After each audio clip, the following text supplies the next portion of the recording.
So in 1955 to 1959, full through, so 57, 58, 56, Chev GMC pickup truck. I did a small window to a big window conversion in these trucks, so I'm just going to talk about it.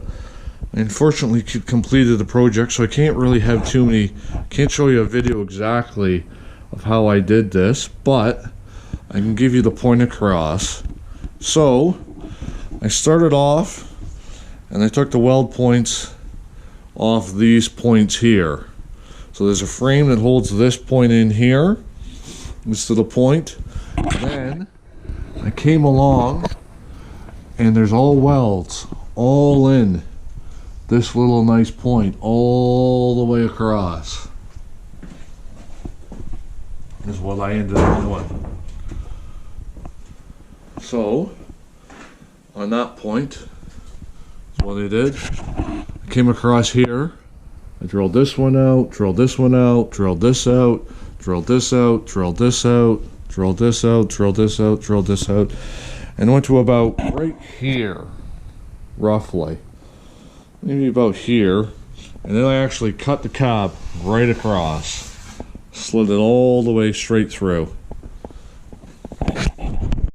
So with all that being cut off from here to here, it actually allowed me to pull this apart. Now you could also take out from the windows all the little welding points in the window for the point, and that whole piece will actually pull off if you cut that across. On the inside, it gets a little bit tricky in here. This is the part where I'm talking about. It's got to stay, but you got to take out the welds here, right in here. So you can drill this out, drill this out, drill this out, take this all out, all the way across and across here. Now, I took a grinder and actually cut along in here, or tried to get the seams out, because it's actually welded in there, in the seams there and point. It's a bit of a pain. You're probably not going to end up with much of a point there. So I went right across and actually took an air chisel from what I remember. Took the points out here and dropped out this inner channel. That's what I did. The points, did the inside of the window, make sure you get all the weld points out of there where it's all butt welded back or seamed together. And then I'm actually going to move to my cab and actually where I actually did it. So this is another cab, and I'll be going to showing you next on where I actually put it in on that one to make more sense. So going back to the inner panel, there is where it sits in, and I welded it back in.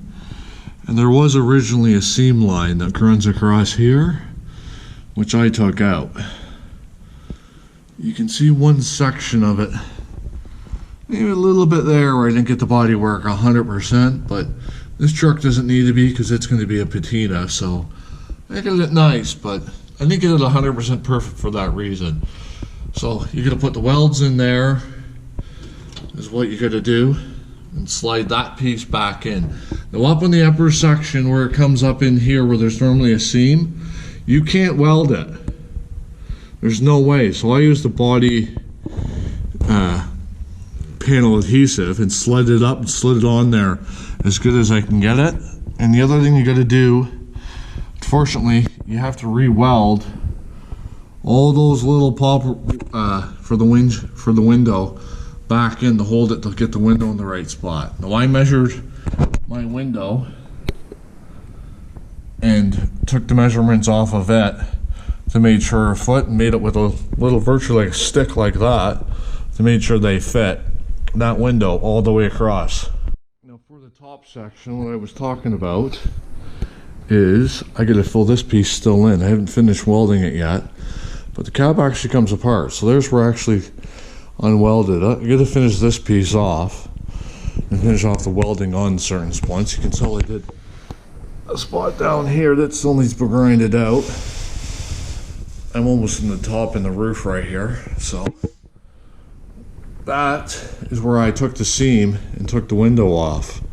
and took it out. Now, if a guy could, if you wanted to at that point, cut out and take the whole drip edge out, is where you could do. I like the look of it, so I left it, but that's definitely a possibility at that time if you're thinking about it. That's when you would do it. Be definitely some trick and play. I've also seen guys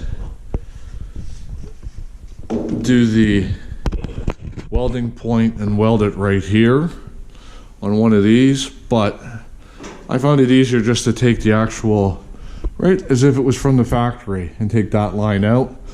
Gonna have to fill that little hole in, but that's what I did. And then you gotta weld all this back in. So it's a process. It took me about a month, I would figure, to do this, but I wasn't doing it constantly. And I'm not a body man, and I'm not really a sheet metal. This isn't my full-time career, so that's kind of what the process is. But I've got a big window cap now, so you can make it. You can do this. They do look beautiful as a big window. Seats end up being a bit of a play. I took the seat set out of a C10 CTSV that a guy cut down I bought. So that was kind of my trick to it. But each got to his own. So I was trying to save some money.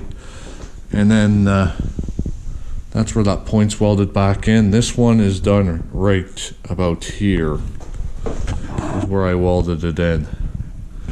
Into the point, up and around. And that drip edge that I still have to finish off now that I'm looking at in certain spots, and I'm going to use probably some seam sealer to seal that seal up just as well, just to make it more waterproof. So that is the 1955 to 59 Chevy small window to big window conversion.